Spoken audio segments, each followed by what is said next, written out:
大家好，我係方健律師，歡迎嚟到我嘅頻道釋法有方。今日想同大家講一宗爭產案件。華哈創辦人鐘慶後先生喺過世之後，引發一場遺產爭奪戰。我哋今日睇下呢場遺產爭奪嘅前因後果，同埋分析下鐘先生喺資產規劃上嘅漏洞。鐘慶後華哈集團嘅創辦人，佢生前以布鞋首富嘅形象深植人心。佢喺2024年2月過世之後咧，家族內部馬上引發一場涉及幾百億人民幣嘅遺產糾紛，引發社會關注。鐘先生過世之後咧，佢獨生女鐘福利咧接任董事長，但係咧3名嚟自美國同鐘福利同父異母嘅弟妹突然之間出現，包括鐘繼昌、鐘哲利、鐘繼成，佢哋對鐘福利咧提出法律訴訟。佢哋聲稱咧，鐘慶後生前咧曾經口頭或者書面承諾成立離岸信託，同埋答應俾佢哋每個人咧7億美金嘅信託利益。佢哋要求法庭咧凍結大概18億美金嘅信託資產。香港高等法院已經頒布臨時禁制令，禁止鐘福利同埋相關公司咧處理有爭議嘅資產，留待內地法院嘅後續裁定。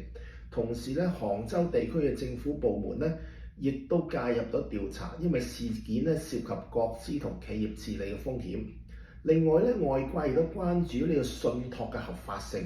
據報道咧，呢個信託咧可能仲未正式成立，只是成立信託嘅文件有時間緊迫、見證人疑點同埋法律程序爭議。更加有法律評論指出咧，呢啲信託財產咧嚟自公司而唔係個人。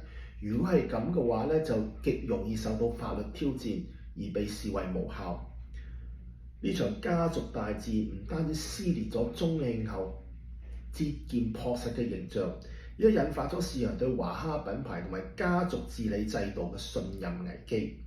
專家認為咧，家族企業應該加強制度化管理，避免因為私人感情糾葛而演變成企業風險。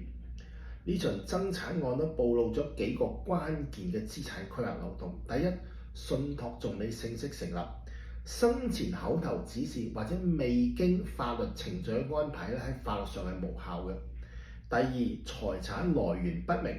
如果資產咧嚟自公司而唔係個人財產嘅話咧，就好容易會受到法律挑戰，整個信託都可能被視為無效。第三，遺囑同證據衝突。鐘慶後曾經寫咗遺囑，聲明境外資產由鐘旭嚟獨承，但係三兄妹咧就有鐘慶後手寫嘅批示同埋確認書，主張平等權利。呢兩者之間喺法律上係存在衝突嘅。第四，非婚生子女嘅權利未被制度化承認。如果法院認定相關嘅文件係有法律效力，依據民法典嘅規定咧，非婚生子女同婚生子女都擁有平等嘅繼承權，咁就會削弱咗原來遺囑嘅安排。呢啲安排上嘅疏漏唔單止引起法律訴訟，亦都會對鐘氏家族企業嘅品牌同穩定造成傷害。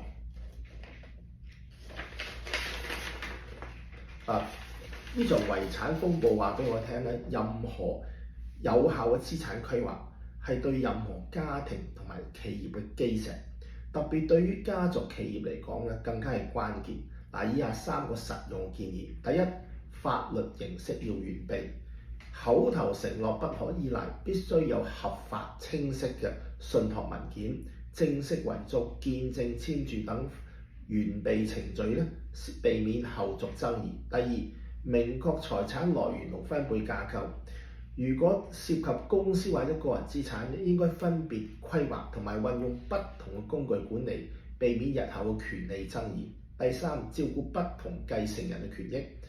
如果家庭成員複雜，例如有非婚生子女，應該可以透過正式渠道承認並公平安排，減少法律風暴後嘅補救措施。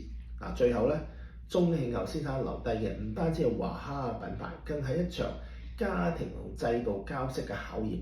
佢故事提醒我哋，即使係最成功嘅企業家咧，都必須以制度情感、以法律護財產。唯有真正落實制度化資產規劃，先可以未來風浪中咧維持家族企業嘅穩定同埋社會嘅信任。如果大家中意呢個 video 啦，請大家訂閱、點讚同分享，多謝。